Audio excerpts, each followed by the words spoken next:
good still right now. But as they get, sometimes they get too dark and they almost start to rot.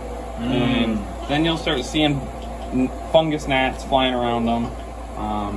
But I mean, this guy here, these clusters here look good. I got the ones out that don't look good. But, I mean, it's a balance between, you know, keeping the room clean, trying to get multiple flushes off of them. Like, this is the first time I'm doing this, really, where... Oh, you open it up. Where I totally opened the whole block up, you know? But, like, some of these already pinned, and see, those are still alive right there. Okay. And still, like, growing, so it's, like, tricky, because ideally they just grow where you want them to grow, but they don't do that, obviously.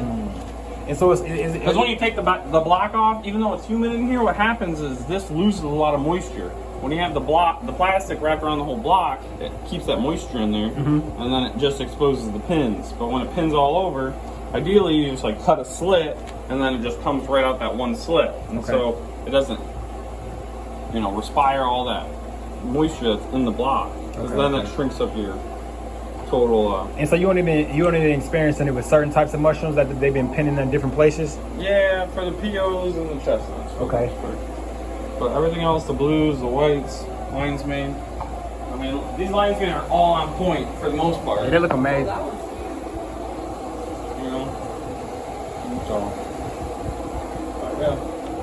Do the white oysters have like a different flavor, like how the pink oysters? Pink oysters are yeah, right. The pink oysters are way different than like the blue oysters. I say the white oysters are very, very similar to the blue. I don't notice a huge flavor difference.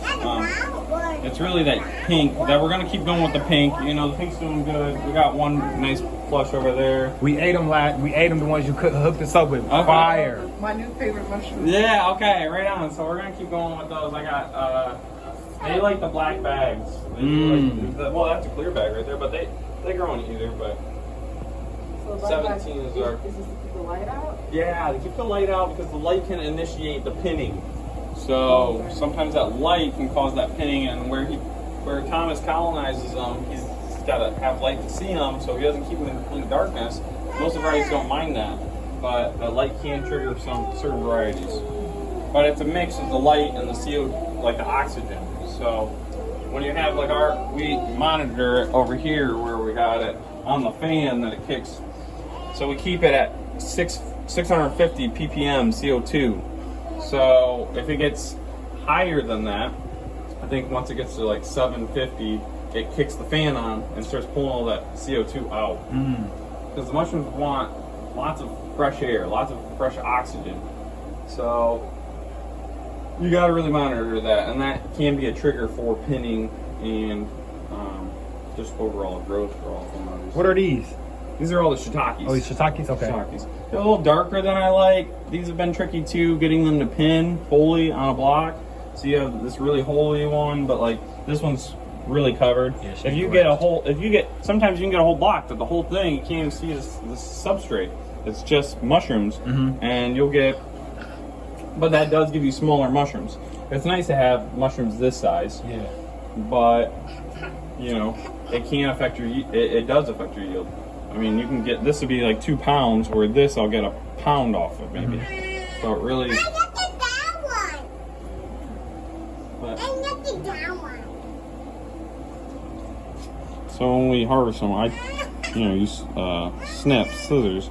But, like, you know, you don't want that to go any further, really. Yeah. You know, because it starts releasing spores at that point, and those spores can cause issues with a lot of the other mushrooms too. Okay. You don't want a bunch of spores flying around for just my own health making too. New when mushrooms. I come in here, yeah, like when I come in here, if it's too overloaded with spores, I can feel it. Especially with oysters, they really dump a lot of spores. So you said you can feel it.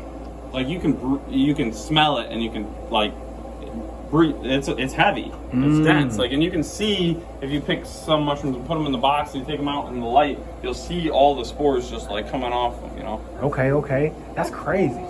And check these ones out. So these are white oysters, but they have this kind of look like a coral mutation. Yeah, this kind of mutation on the cap where they don't always do that. See, like these have a couple little spots, but then these guys over here are pretty. You know, this is like full mature. I'm about to pick these right here. Wow, this one's